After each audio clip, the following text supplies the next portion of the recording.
Go ahead. Yeah. Thank you. Yeah, thank you, Mr. President, Madam Vice President.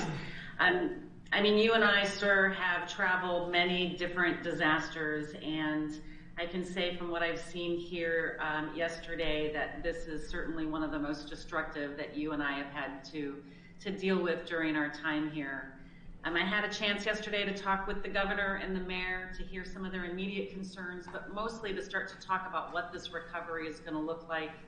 I had an opportunity to get briefings from the incident command post, both at the Palisades fire as well as the Eaton fire. And Madam Vice President, I had a chance to drive through Altadena and see just what the heart of this community is by hearing from the local officials and just witness the amount of loss that they are experiencing and going through.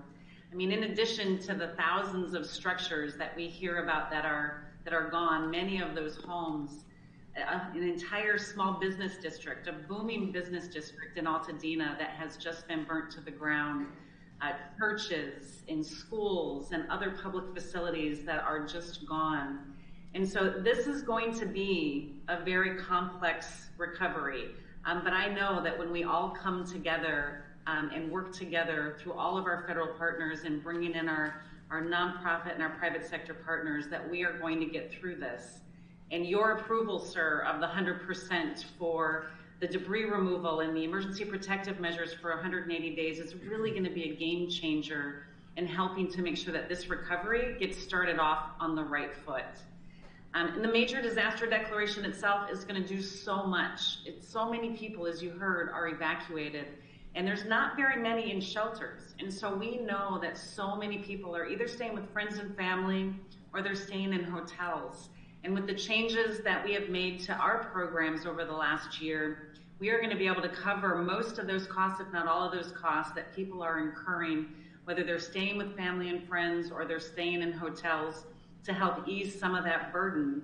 And as they register for assistance, and we've already got close to 10,000 people that have registered, but we know that that's going to continue to go up, and we're going to send more people into the community to make sure that they register.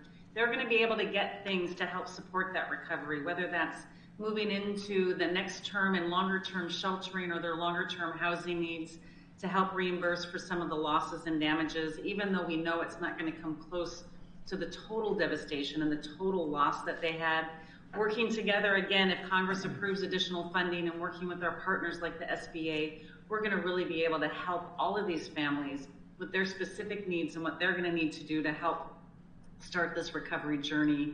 And one of the biggest things is going to be debris removal. And, you know, we've had lots of conversations with the governor's team about debris removal. They have an excellent capability here within the state, and we're going to be able to provide technical assistance through the Army Corps of Engineers to make sure that they're getting everything done in the most expeditious way possible so they can start that recovery process. And I think, Mr. President, Madam Vice President, what I would just close with is that, as you have said, and as you know, the governor, and I've talked to the governor and the mayor, we are going to be here with you. Governor, mayor, just know that FEMA, the entire federal family, is going to be here with you throughout this entire recovery journey. We are going to work through the complicated problems together. We're going to find the right federal resource to meet the needs and to get the outcomes that you want.